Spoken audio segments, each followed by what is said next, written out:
Tubuhnya kurus, tangannya kasar karena lumpur selokan, tetapi satu sentuhan Rara pada kaki Naila yang lumpuh mengguncang fondasi kemewahan Raymond Hartanto. Miliarder angku itu telah menghabiskan jutaan untuk dokter spesialis 3 benua, namun keajaiban justru datang dari seorang tukang bersih-bersih yang hanya bermodal teknik totok kuno ibunya. Mengapa Raymond, pria yang membangun benteng isolasi, kini harus bergantung pada Rara yang berasal dari kelas yang ia pandang rendah?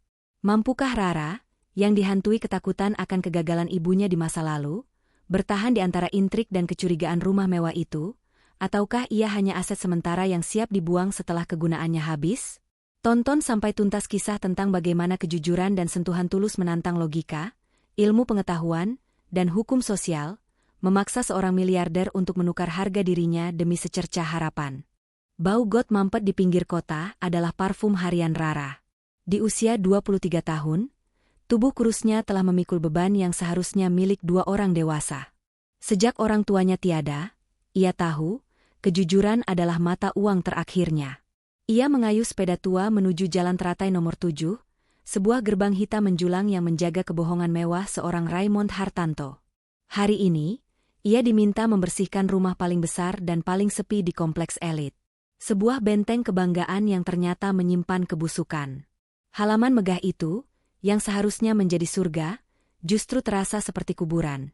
Taman yang gersang, bunga mawar kering tergantung layu, bukti nyata bahwa uang tidak bisa membeli perhatian, hanya penundaan. Rara mulai bekerja, menyentuh tanah dan lumpur dengan tangan yang terampil. Ia menyadari keanehan rumah ini, terlalu sunyi. Hanya suara sapunya yang memecah keheningan, dan entah mengapa, itu membuatnya merasa diawasi. Dari balik kaca jendela besar, Naila, putri tunggal Raymond, menatapnya. Wajah gadis kecil berusia 8 tahun itu pucat. Matanya terlalu tua untuk usianya, mencerminkan isolasi yang brutal. Rara merasakan tatapan itu, tatapan kehilangan yang ia kenal baik sejak ibunya meninggal. Rara tidak tahu, ibunya, seorang tukang urut kampung yang gagal, dulu meninggal setelah disalahkan oleh keluarga kaya karena memperburuk kondisi pasien. Rahasia ini mengukir rasa takut yang dalam di hati Rara, bahwa kemampuannya adalah musibah. Saat Rara berada di dekat selokan, Naila didorong keluar oleh seorang perawat yang terlihat bosan. Tiba-tiba, Naila menjerit. Bukan jeritan takut, melainkan jeritan rasa sakit yang tak tertahankan. Tubuhnya menegang, menggeliat kaku di kursi roda. Si perawat panik, menjatuhkan selimut yang ia bawa. Rara membeku sejenak. Ingatan tentang ibu dan teknik totok yang terlarang itu berputar di kepalanya. Sesuatu yang intuitif, yang melampaui rasa takutnya, menariknya maju. "Maaf, Bu, biarkan saya," seru Rara, menjatuhkan sapunya. Ia berlutut, meletakkan jari-jarinya yang kasar di betis kecil Naila. Ia menekan satu titik saraf yang ia ingat betul dari ajaran almarhum ibunya. Itu adalah titik yang ibunya katakan sebagai pintu keluar rasa sakit. Teriakan Naila mereda. Keheningan yang tiba-tiba menakutkan menyelimuti taman. Semua mata tertuju pada kaki Naila, dan kemudian, dengan gerakan yang sangat pelan, jari-jari kaki itu bergerak. Bukan keajaiban, tapi respons biologis yang telah lama tidur. Aku ngerasain hangat," bisik Naila, suaranya parau. Dari balkon lantai 2, Raymond Hartanto, yang baru saja menyaksikan seluruh adegan itu, berdiri membeku. Wajahnya yang biasanya dingin kini tercampur antara curiga, putus asa, dan secercah harapan yang memuakan. Ia telah menghabiskan jutaan rupiah untuk dokter spesialis dari 3 benua, tetapi yang membawa perubahan justru seorang gadis tukang bersih-bersih. Ini adalah penghinaan terhadap kelasnya, tetapi juga satu-satunya jalan keluar. Rara kembali menyapu dengan jantung berdebar kencang. Ia tahu, dengan menyentuh Naila, ia baru saja merobohkan benteng antara dunia miskinnya dan dunia mewah Raymond. Beberapa saat kemudian, Raymond turun. "Kamu datang lagi besok," perintah Raymond, suaranya tegas namun gemetar. "Bukan untuk membersihkan taman. Kamu akan melakukan ini lagi. Di depan dokter keluarga kami. Aku perlu bukti." Rara menelan ludah. Ia tidak meminta bayaran, tetapi ia baru saja menukar kebebasannya dengan sebuah kontrak harapan yang tidak pasti. Ia kini menjadi subjek penelitian, sebuah eksperimen yang disewa oleh desperasi seorang miliarder. Pagi berikutnya terasa dingin, dan kali ini, Rara tidak datang dengan sepeda tuanya. Ia dijemput oleh sopir pribadi Raymond, sebuah ironi yang mencekik. Di taman belakang, bukan hanya Naila dan kursi rodanya yang menunggu. Ada seorang dokter parubaya yang terlihat sangat skeptis, mengenakan jas putih yang memancarkan superioritas ilmu pengetahuan. Di sampingnya, Raymond berdiri, memancarkan aura ketidaksabaran yang menakutkan.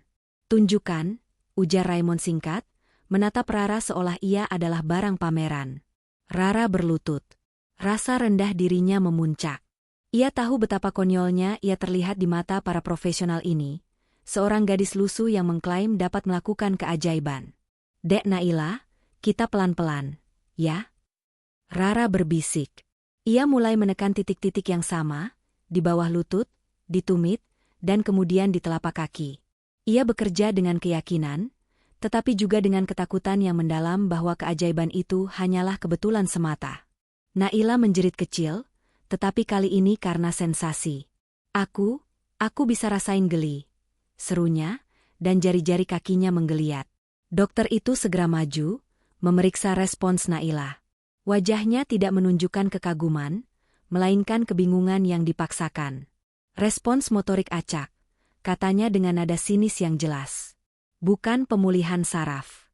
Ini hanyalah respons perifer yang terstimulasi. Tidak ada bukti ilmiah di balik pijatan ini." Raymond mendengarkan dengan tatapan dingin. Ia tidak peduli pada ilmu pengetahuan atau penjelasan. Ia hanya peduli pada Naila yang tersenyum. Dan senyum itu, ternyata, lebih mahal dari stetoskop sang dokter. "Terima kasih, dokter. Saya pikir saya tidak akan membutuhkan jasa Anda lagi," kata Raymond, membuat sang dokter terdiam kaku. Raymond tidak lagi mencari kebenaran, ia hanya mencari solusi yang berhasil. Rara merasa tidak nyaman. Ia melihat kepergian sang dokter bukan sebagai kemenangannya, tetapi sebagai tanda bahwa Raymond adalah pria yang mudah mengorbankan apapun, termasuk logika dan profesionalisme, demi mencapai tujuannya. Rara kini menyadari, ia bukan lagi seorang pekerja, melainkan sebuah obat. Di dapur, bisik-bisik gosip mulai merajalela. Rennie, salah satu asisten rumah tangga, menatap Rara dengan kebencian yang terang-terangan. "Dia itu cuma tukang sapu. Sekarang jadi dukun? Semua pasti ada niatnya," desis Rennie kepada Tari. Rara mendengar bisik-bisik itu. Ia tahu persis bagaimana pandangan masyarakat terhadap orang miskin yang tiba-tiba beruntung. Namun, ia tidak mundur. Saat Raymond memerintahkannya untuk datang setiap pagi dan memecat semua terapis Naila, Rara melihat peluang. Bukan uang, tetapi rasa aman. Keamanan yang ia impikan sejak ibunya tiada. Malam itu, Rara duduk di kontrakan reotnya, tangan kasar itu terasa asing. Ia tidak tahu apakah ia menyelamatkan Naila, atau baru saja menjual diri pada keangkuhan seorang miliarder. Tetapi, ia akan datang. Bukan karena upah, melainkan karena ia ingin membuktikan bahwa kemampuan ini tidak terkutuk, tidak akan berakhir seperti yang dialami ibunya. Ia ingin membuktikan bahwa ia, Rara, berharga. 3 hari berlalu. Taman yang dulu gersang kini terasa hidup, bukan karena bunga, melainkan karena suara cekikikan Naila. Rara semakin terampil. Ia kini tidak hanya memijat, tetapi juga melatih Naila untuk berdiri dengan bantuan alat penyangga.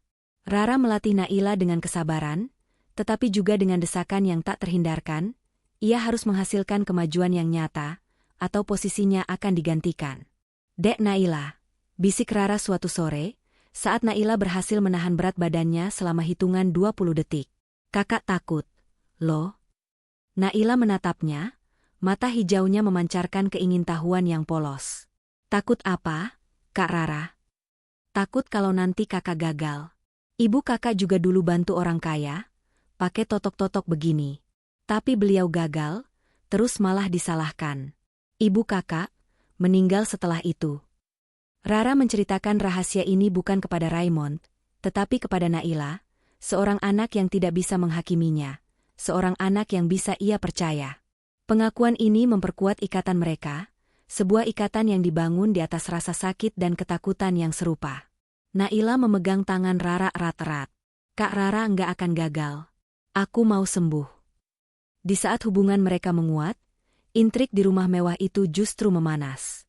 Reni dan Tari, yang merasa tersingkirkan oleh kehadiran Rara yang tiba-tiba mendapat perhatian majikan, merencanakan sesuatu. Mereka tidak suka melihat Rara, yang hanya berstatus tukang bersih-bersih, kini duduk setara dengan Naila. Mereka ingin Rara kembali ke lumpur. Hari itu, saat Rara sedang membersihkan selokan di samping rumah, Raymond kehilangan jam tangan mahalnya, yang berharga seperti rumah kontrakan Rara selama 1 tahun. Gempar.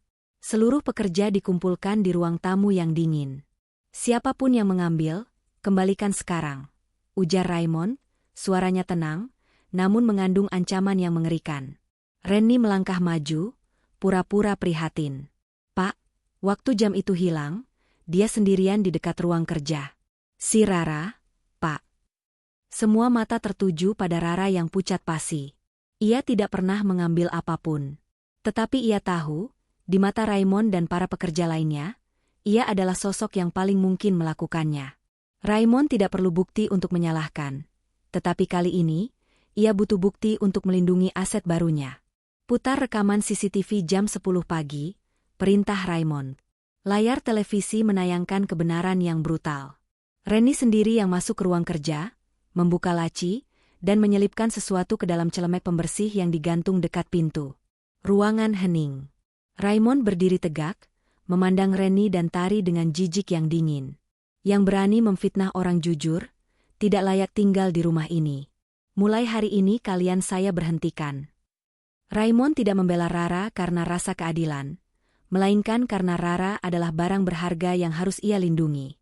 Pemecatan itu cepat dan kejam, menunjukkan sisi otoriter Raymond yang membuat Rara merinding. Sore itu, di bawah pohon Kamboja, Rara memeluk lututnya. Ia merasa sakit dan terhina. Perlindungan yang ia dapatkan terasa seperti belenggu. Raymond bukan penyelamat, ia adalah penguasa yang memutuskan siapa yang pantas hidup.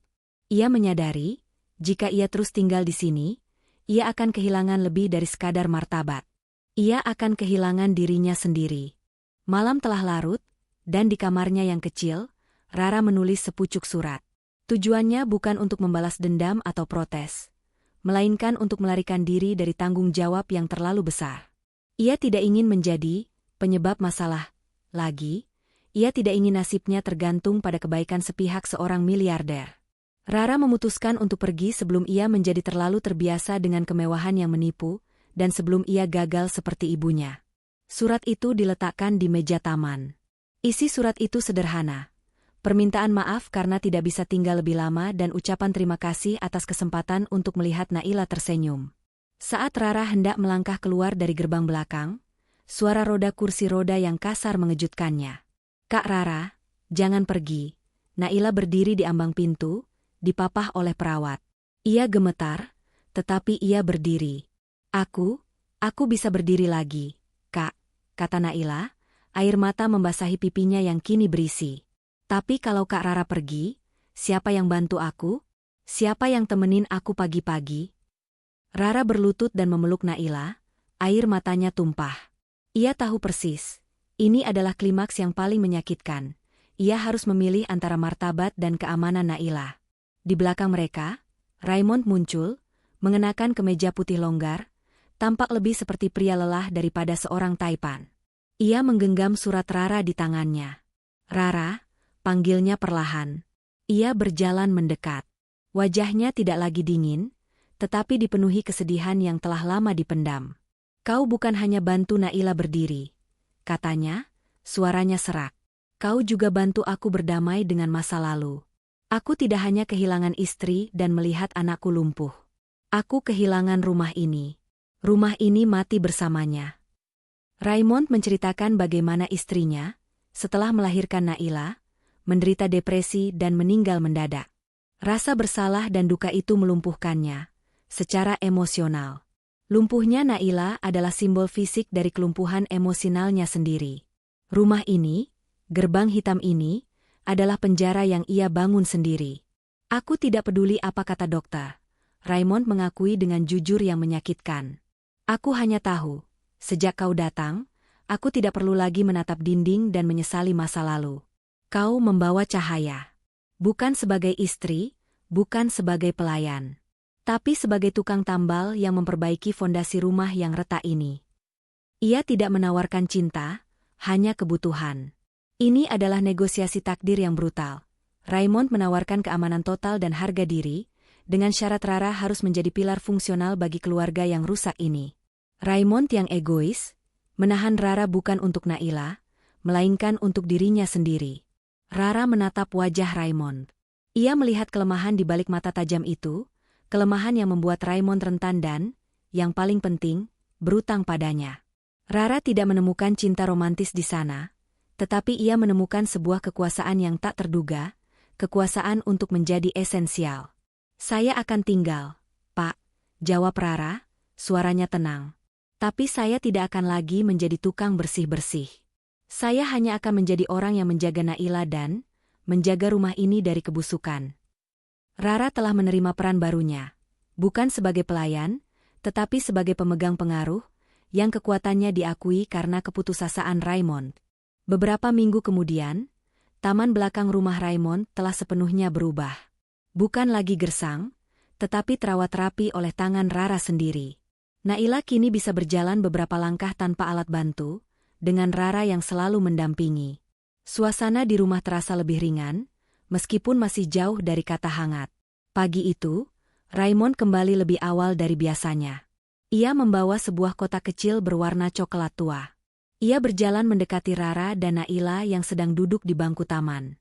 "Rara," panggil Raymond, suaranya terdengar berat dan formal. Rara berdiri, jantungnya berdebar. Ia tahu, ini adalah momen penyelesaian. Raymond mengambil napas dalam-dalam. "Selama ini saya mengira saya hanya butuh orang untuk merawat anak saya, tetapi ternyata Tuhan kirimkan lebih dari itu. Seseorang yang merawat luka-luka yang tak terlihat." Ia membuka kotak kecil itu. Di dalamnya terbaring sebuah cincin perak sederhana, tanpa berlian, seolah-olah Raymond sengaja memilih simbol yang paling kontras dengan kekayaan Hartanto. "Saya tahu mungkin ini mendadak," lanjut Raymond, suaranya kini bergetar, tetapi matanya mantap. "Saya ingin memohon izin. Bukan karena saya jatuh cinta buta, atau ingin mencari pengganti mamanya Naila. Tapi karena saya yakin, saya tak ingin menjalani hari-hari ke depan tanpa kehadiran fungsionalmu. Kehadiran yang membawa stabilitas, kesehatan, dan kejujuran di tengah kekacauan saya. Lamaran ini adalah kebenaran yang tidak nyaman. Ini adalah tawaran bisnis, kontrak kemanusiaan yang dibalut tradisi pernikahan." Raymond tidak menawarkan dongeng, ia menawarkan pertukaran. Keamanan mutlak Rara ditukar dengan tugas Rara sebagai penyembuh dan stabilisator abadi bagi keluarga Hartanto. Rara membeku. Ia menatap cincin perak itu. Ia tidak punya apa-apa, dan Raymond menawarkan segalanya. Ia bisa menolak dan kembali ke kontrakan reotnya, atau ia bisa menerima dan menggunakan kekuasaan barunya untuk memastikan Naila memiliki kehidupan normal. Ia menatap Naila, yang tersenyum lebar. "Aku punya ibu baru," seru Naila, polos tanpa tahu beban di balik kata-katanya. Rara menoleh kembali ke Raymond. Matanya tidak berkaca-kaca karena bahagia, tetapi karena realisasi pahit. Ia bukan pengantin yang dicintai, tetapi ia adalah pemenang. Ia telah mendapatkan keamanan, dan ia akan menggunakan keamanannya untuk kebaikan. Sambil menahan air mata yang bukan air mata sukacita, Rara mengangguk kecil. "Iya, Pak Raymond. Saya bersedia." Di bawah sinar matahari pagi, Raymond memasangkan cincin perak yang dingin itu di jari Rara. Mereka tidak berpelukan. Mereka tidak berbagi ciuman. Mereka hanya berdiri di sana, tiga orang yang telah menandatangani perjanjian yang jauh lebih kompleks dari sekadar janji pernikahan. Sebuah kontrak yang dibangun di atas desperasi, kepentingan, dan keajaiban yang tak bisa dijelaskan. Taman yang dulu gersang kini menjadi saksi bisu, bahwa kebahagiaan sejati kadang harus ditambal dengan kenyamanan yang transaksional.